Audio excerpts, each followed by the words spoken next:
네, 안녕하십니까. 정봉부장입니다. 이번 크리스마스 연휴에는 참 많은 아이디어가 좀 떠오르네요. 예.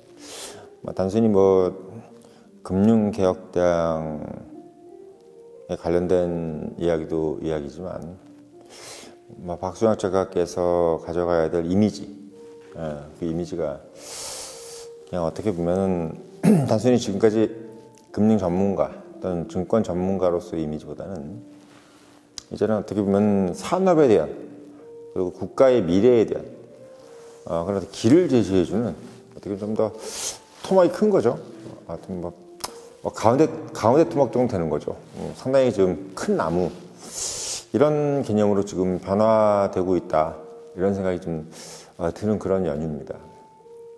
특히 아시겠지만 이제 크리스마스 연휴 직전에 선대인 소장이라든지 박수영 작가 자택이 압수수색 당하고 이런 부분들도 어떻게 보면 저는 그냥 좋은 소식은 아니지만 역사가 진행된 과정에서는 늘 이런 일은 있는 거죠. 있고 어떻게 보면 저는 그 개인이 예를 들면 어떤 사적 영역에서 박수영 작가에 대해서 실망했다 또는 사기꾼이다 이런 소식보다 관에서 어떤 이렇게 압수수색이다 이런 것들이 좀 덜 거북해요, 솔직히. 왜냐면 관은 그런 어떤 소위에서 고발이 들어오면 그걸 조사를 해야 되거든요. 저도 이제 대대로 공무원 집안이라 부모님들한테 들었던 얘기들도 그렇고 그 검찰이든 경찰이든 금융감독원도 마찬가지고 일단 시민이 뭔가에 고발을 한다거나 했을 때 그거를 해야 돼요. 조사를 안 하면 국가기관이 그거는 본인의 직무유기이기 때문에 해야 되는 거죠. 그래서 이번 건이 이복현 금융감독원장이 음모를 꾸미고 이런 것들은 제가 봤을 때는 저는 솔직히 얘기하면 그 음모론에 대해서는 별로 이렇게 썩 좋아하는 편은 아닙니다. 왜냐하면 대한민국 사회가 그렇게 음모로 호락호락하게 어떤 사람이 파국으로 접어들고 또 어떤 사람이 스타가 되는 그런 건 없어요. 대한민국 국민들이 워낙 영민하고 또 중도층이든 개인 투자자만 영민한 게 아니라 소위 엘리트층들도 다 영민하기 때문에 그 엘리트층들의 또 이해관계도 엄청나게 복잡해. 그런 입장에서 어떤 사람을 그냥 대충 얽어가지고 권력이 시켰는데 할 수 있다? 없어요. 없습니다. 박수영 작가께서도 대한민국에서는 명실공히 엘리트입니다. 예, 박수영 작가가 개인 투자자를 대변한다 그래가지고 본인이 험불하냐? 그게 아니에요. 본인도 대한민국에서 상당한 엘리트입니다. 예. 그 개인 투자자 측에 섰다고 해서 저 기관이나 이런 분들보다 딸리는 것도 없어. 학력이 딸리는 것도 아니고 개인적인 내가 봤을 때는 그분의 어떤 인맥이라든지 이런 부분들이 대한민국에서 봤을 때 상류층이에요. 능인고 이런 곳 지금 그 경북도지사도 능인고잖아요. 대구 경북에서는 능인고 출신들이 목에 힘주고 다녀요. 예. 연대 경영학과 나오신 것도 훌륭하시겠지만 그 지역에서는 능인고 출신들이 막강합니다. 그러니까 그거 가지고 물론 박수영 작가께서 목에 힘주고 이렇게 다니실 분은 아니지만 제가 봤을 때는 박수영 작가께서 뭔가 이렇게 좀 본인이 이렇게 스테이터스가 떨어진다 이런 느낌이 아닌 거죠. 그러니까 제가 말씀드리는 거는 일단 압수수색은 당했고 그리고 이제 당연히 아무 문제가 없는 걸로 판결이 날 겁니다. 판결이 아니라 이제 사실 어떻게 보면 이거는 행정행위니까요. 행정기관이 어떤 처분을 내리기 전에 본인이 갖고 있는 권한으로 이제 행정행위를 한 거죠. 그 행정행위는 이제 경제사법경찰권을 가지고 왜냐면 금융감독원은 이제 사법경찰권이 있어요. 그래서 그걸 가지고 압수수색을 한 겁니다. 경찰에 준하는 행동을 한 거죠. 그걸 가지고 이제 나중에 기소를 할 것 같으면 검찰에 이제 고발을 하고 그러면 이제 검찰이 그걸 가지고 이제 기소를 하겠지. 뭐 이런 식으로 가는 겁니다. 근데 상당히 어떻게 보면 뭐 검찰이 압수수색하는 게 아니라 금융감독원이 압수수색한 거기 때문에 제가 봤을 때는 뭐 그 부분은 내가 봤을 때는 없을 거다라는 개념으로 가고, 제가 오늘 드리고 싶은 말씀은 뭐냐면, 일단 금융개혁당이라는 부분은 박순혁 작가께서는 뱉어놓은 말이고, 또 그거는 본인이 개인적으로 뭔가 하고 싶다, 뭐 개인의 어떤 욕망, 이제 야망이다 이런 거하고는 이제 넘어선 거지. 본인이 솔직히 뭐 경제의 꿈을 가진 것도 아니셨고, 뭐 윤석열 대통령도 마찬가지로 본인이 검찰총장까지 해도 정말 언감생심인데, 대한민국에서 사법고시 보고 검찰총장까지 가는 사람이 몇이나 되겠습니까? 근데 그것까지도 언감생심인데 대통령 권력까지 가지게 된 건데, 그걸 꿈꾼 사람은 꿈꾸지는 않았던 것 같아요, 제가 봤을 때. 근데 이제 윤석열 대통령은 국민의힘이 워낙 이제 다급하다 보니까 윤석열 대통령을 주연 배우로 발탁을 한 거죠. 발탁을 한 건데, 지금 이제 박순혁 작가께서는 좀 다른 개념이야. 이미 지금 기성 정당에 의해서 이제 캐치업이 된 게 아니라 본인이 이제 정당을 만들겠다고 이제 선언을 하신 거지. 물론 이제 저도 이왕이면은 편한 길로, 뭐 편하다기보다는 좀 일반적인 길이라고 할 수 있죠. 뭐 금융감독원장으로 발탁이 된다든지, 또는 국민의힘에 영입이 돼서 뭐 영등포을, 지금 이제 여의도가 있는 영등포을에 전략공천이 된다든지, 뭐 이런 개념으로 해서 좀 금융 전문가로서 박순혁 작가께서 이제 정부 여당에서 좀 행동을 하고 여러 가지 또 매기 역할을 해주는 방향으로 생각을 했었는데, 일단 지금 뭐 원튼 원치 않든 본인이 이미 주사위가 던져졌어요. 예. 당을 만들겠다고 얘기를 하신 거지.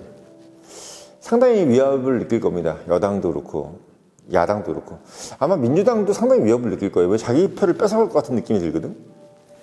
그리고 여당은 뭐 일단은 그 행동 자체가 일단 여당에 대한 어떤 실정에 대한 비판을 의미하는 거기 때문에 상당히 긴장을 하겠죠. 제가 늘 말씀드리지만 민주주의라는 것은 권력에 대한 비판, 그리고 견제와 균형, 이게 핵심이거든요.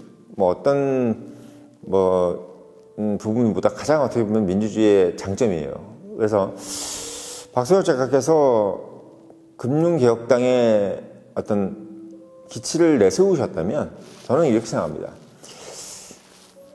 뭐 이렇게 말씀드리면 뭐하지만 신생정당이지만 1700만이라는 그 기대 유권자죠. 기대 유권자. 그러니까 실제 지금 금융개혁당을 지지한다고 볼 수는 없지만, 이제 선거 전이 임박하고 만약에 이제 기치를 올렸을 때 개인 투자자들은 금융개혁당에 관심을 가질 거라는 것을 예상할 수가 있어요. 그래서 예상 기대 유권자가 1700만이라고 한다면, 박순혁 작가께서는 이제 총재로서, 그러니까 당 총재의 위촉이 되셔야 돼. 그러니까 지금 보면 약간 어정쩡한 게, 뭐 선대인 소장하고 이제 동동으로 뭘 하고, 이제 뭐 그쪽은 시민위원회를 맡고, 박순혁 작가께서는 이제 정당 쪽을 맡고 이렇게 한다고 하시는데, 약간 이원화된 느낌도 있습니다. 근데 그게 어떤 제가 봤을 때는 조금 비효율적이지 않을까.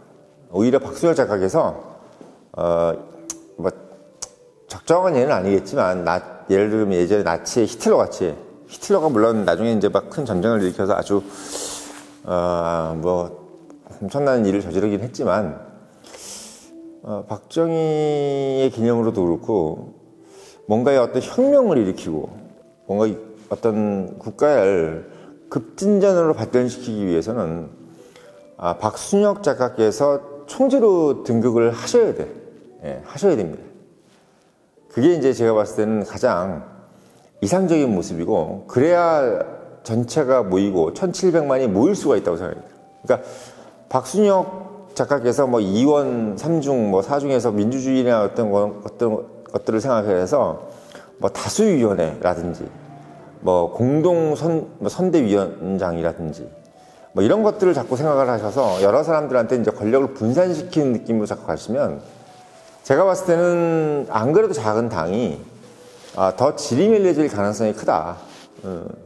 지리멸려질 가능성이 커요. 그래서 박수호 작가께서 어차피 지금 1,700만 개인 투자자들은 뭐 선대인 소장님도 훌륭하게 생각하시고 뭐 다른 여러분들도 훌륭하게 생각하시겠지만 뭐 저도 훌륭하게 생각한다고 하시지만 저는 제가 박순혁 작가를 넘어서는 안 된다고 생각해요.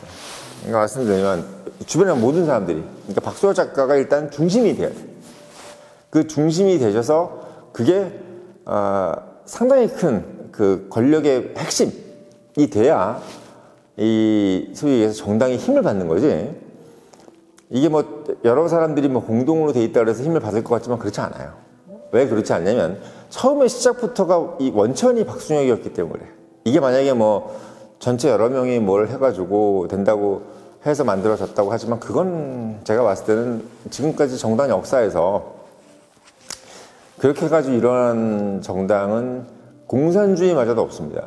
공산주의가 원래 그게 목적이잖아요. 뭐 계급 프롤레타리아 계급 독재. 그러니까 여러 사람, 특히 프롤레타리아가 계급을 독재하기, 프롤레타리아 계급이 독재를 한다라고 하면서도 결국은 김일성이 나서고, 뭐 스탈린이 나서고, 뭐 이랬지 않습니까? 그러니까 그런 아주 그냥 고약한 이데올로기마저도 그 처음에 명분을 세웠던 건 다 뭐 공동위원장이네, 공동선대위원장이네, 뭐 위원회네 이렇게 해야지만 제가 봤을 때는 그런 허울 좋은 얘기를 해도 결국 나중에 가면 어떤 이상한 놈이 나와서 이상한 방향으로 정당을 만들어 갈 거예요.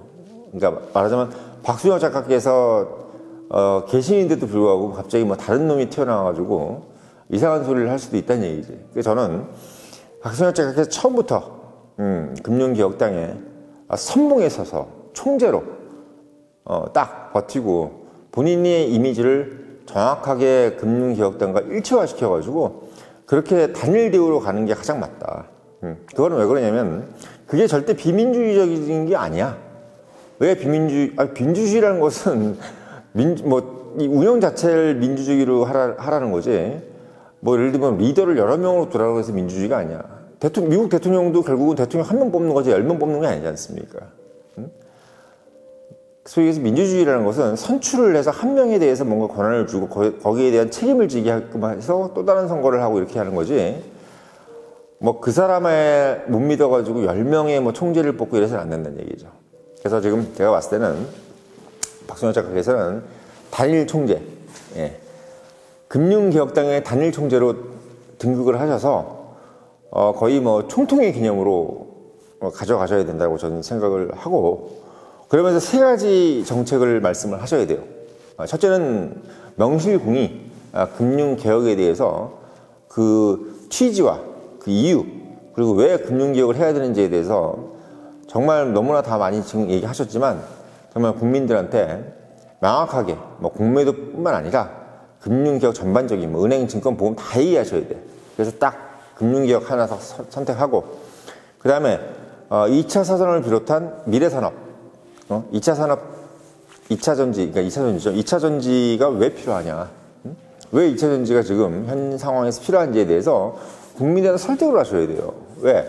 지금 아직도 보면 2차 전지에 대해서 그냥 뭐 여러 가지 중에 하나라고 생각하는 사람들이 많아, 국민들 중에.